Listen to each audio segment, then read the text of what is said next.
அனைவருக்கும் வணக்கம்.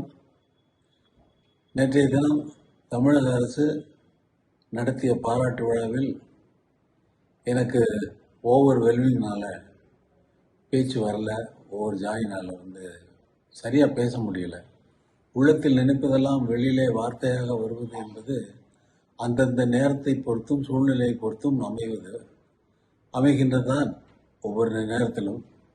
ஆனால் நேற்று என்னவோ எனக்கு என்ன சொல்வது என்று தெரியவில்லை. அவ்வளவு ஆனந்தம்.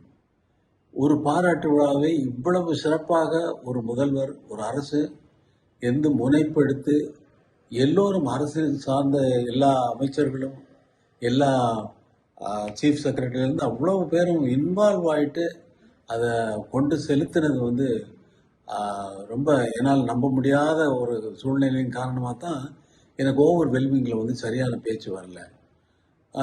நான் கூட முதல்வரை கேட்டேன், எதுக்காக மேலே இதை பண்ணுறீங்க அப்படின்னு சொல்லி. அதே பல பேர் பல விதமாக நினைக்கலாம். அதுக்கு என்ன காரணம்? இவ்வளவு அன்பு செலுத்துவதற்கு நான் என்ன செய்தேன் என்பது நான் போட்ட இசையாக இருக்கலாம். அது வேறு சமாச்சாரம். அது அவர் தான் சொல்ல முடியும். அதனால் எனக்கு நான் இதையெல்லாம் எதிர்பார்க்கிறவன் அல்ல. அப்படிப்பட்ட ஒருவனுக்கு பாராட்டு விழா நடத்துவது என்பது இந்த சிம்பனியின் சிகரம் தொட்டதால் தான் அவர் அந்த பாராட்டு விழாவை அதை மிகவும் மிகவும் முக்கியமாக கருதி இருக்கிறார் என்பது இப்பொழுது எனக்கு புரிகிறது.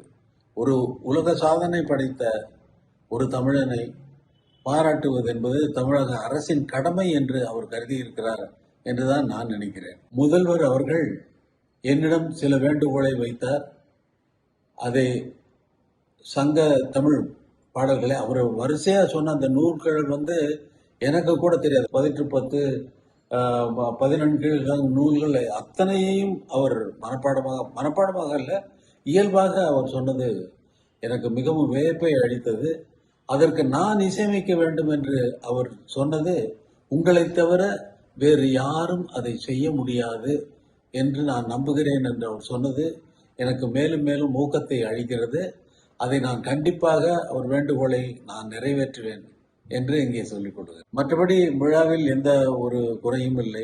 இந்த நிகழ்ச்சிக்கு சூப்பர் ஸ்டார் ரஜினிகாந்த் அவர்களும் உலகநாயகன் கமலஹாசன் அவர்களும் வந்திருந்து விழாவை சிறப்பித்தது விழாவிற்கு மகுடம் வைத்தவர் போல. ஆனால் விழாவிற்கு வந்தவர்கள் சிம்பனி எப்படி இருந்தது என்றும் அல்லது எங்களுடைய திரையுலக வாழ்க்கை 50 வருட வாழ்க்கை எப்படி இருந்தது என்றும் அதில் நடந்த சம்பவங்களை பற்றியும் சொல்லாதது எனக்கு ஒரு சிறு விஷயமாக இருந்தாலும் அது ஒரு விஷயமாக எனக்கு பட்டது. ஆனால் அவர்கள் ரசிகர்களுக்கு மிகவும் சந்தோஷமாக இருந்திருக்கும். பல மேடையிலேயே ரஜினிகாந்த் அவர்களும் திரு கமலஹாசன் அவர்களும் நீங்கள் அவருக்கு மட்டும் நல்ல பாட்டு போடுறீங்க அப்படின்னு கமலஹாசன் ரஜினிகாந்துக்கு அவருக்கு மட்டும் நல்ல பாட்டு போடுறீங்கன்னு பாரு. ரஜினி சார் என்ன சொல்லுவார், அவரும் நீங்கள் அவருக்குன்னா நல்ல பாட்டு தான் போடுவீங்க சாமி அப்படின்னு சொல்லி அவர் சொல்லுவார். ஆக இதிலிருந்து இது என்ன தெரிகிறது என்றால் 2 பேருக்கும் நல்ல பாட்டு போட்டிருக்கிறேன் என்பதற்கு அவர்கள் இருவருடைய வார்த்தைகளே சாட்சி. ரசிக பெருமக்களும் வந்திருந்த அனைவரும் எல்லா துறையை சார்ந்தவர்களும், சினிமா துறை, பத்திரிகை அன்பர்கள், அரசு அமைச்சர் பெருமக்கள், மற்ற முக்கியமானவர்கள் இவர்களெல்லாம் அவர்கள் இந்த சிம்பனியை பார்த்தது, எனக்கு கேட்டது, பார்த்தது எல்லாமே மிகவும் மகிழ்ச்சிகரமான விஷயம். தமிழக மக்களுக்கு மட்டும் அவர்கள் இதை காண முடியாமல் அந்த இடத்தினுடைய அமைப்பு இருந்ததனால் நம் மேடையிலேயே நான் சொல்லிவிட்டேன், இன்னொரு நிகழ்ச்சி கண்டிப்பாக நான் மக்களுக்காக நடத்துவேன் என்பதை மேடையிலேயே நான் சொல்லிவிட்டேன். அது கண்டிப்பாக நடக்கும். மக்கள் அனைவரும் அதை எதிர்பார்க்கலாம். அந்த நாளை நானும் மிகவும் ஆவலோடு எதிர்பார்க்கிறேன்.